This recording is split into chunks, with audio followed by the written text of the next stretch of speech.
Natālija Mitina.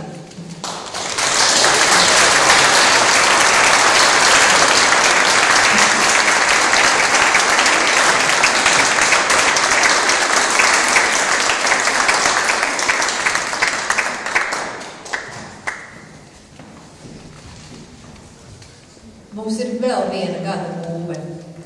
Gada būve 2010-2011, zivju pieņemšanas un apstrādes termināls, Sarkanmuižas Dambija 29, arhitekte Dita Lapiņa.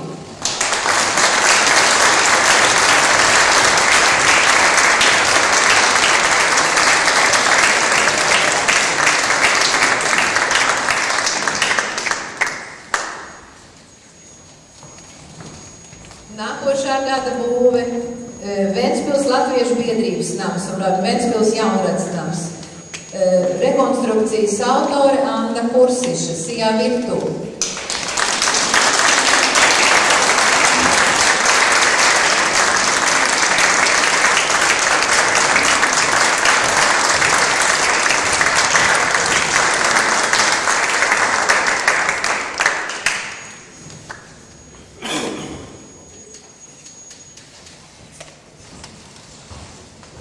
Un ir vēl viena gada būve 2010-2011, kafejnīca Dīva, interjeras Karlīnas ielā 40. Sijā Čillī, autors Vilmārs Tervets.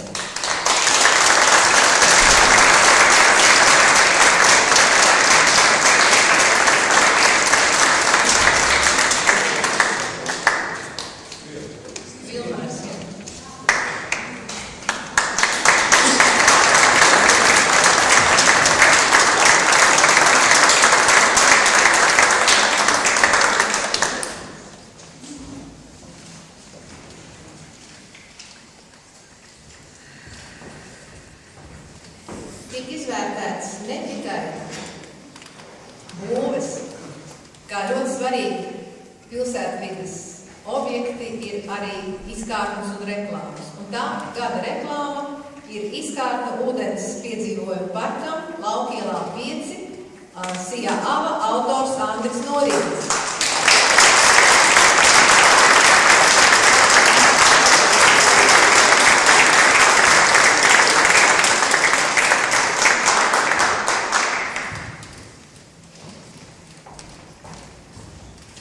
Visu to nevarētu paveikt, nebūtu aplausu, ziedu diplomu, ja nebūtu būvfirma, kas realizē arhitektu saradītos sapņus. Un tā gada būvfirma 2010-2011 Sijā Pilsbūve.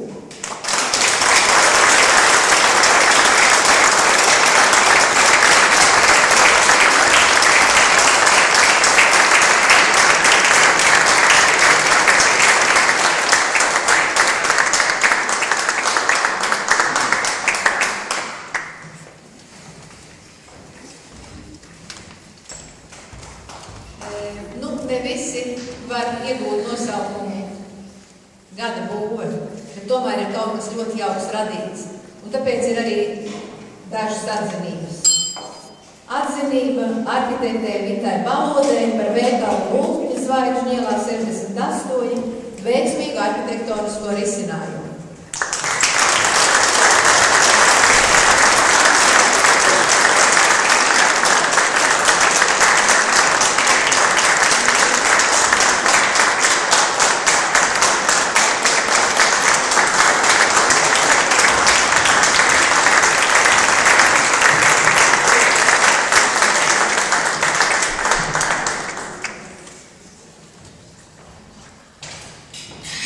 Un ir vēl viena atzinība arhitektam Uldim Vecvagaram par veiksmīgiem skolu fasāžu siltināšanas arhitektoniskajiem risinājumiem.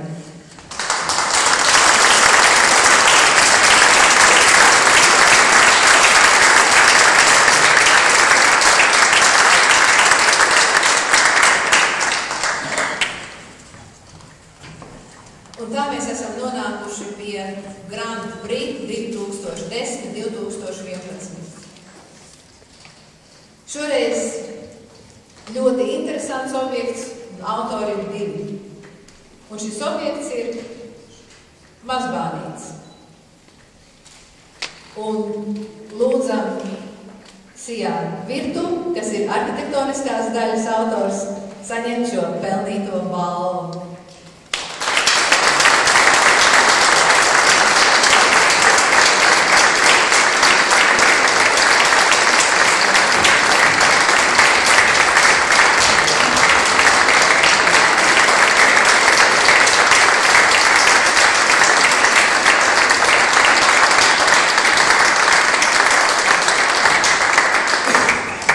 Un tāpat mēs lūdzam otru Grand Prix ieguvēju, bez kura nevarētu tapt ne estakāda, ne dzelzceļa trasējums, ne viss pārējais, kas ir vajadzīgs, lai funkcionētu šis dzelzceļš. Tā ir pilnsabiedrība EPKB Latvija.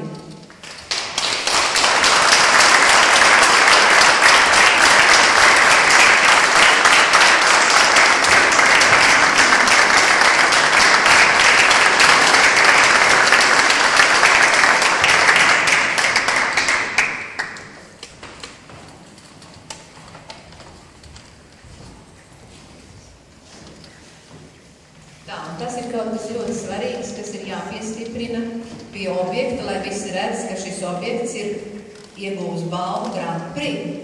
Un tāpēc mēs lūdzam muzeja direktoru Margaritu Marcinkeviču saņemt šo svarīgo metāla gabaliņu un piestiprināt pie objekta.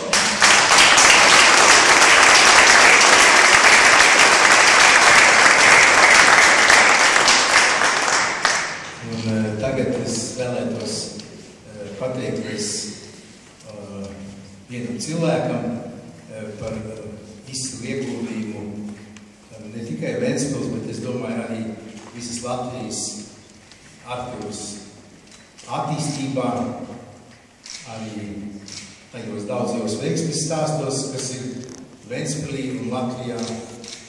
Un kurš cilvēks tas ir? Daiga.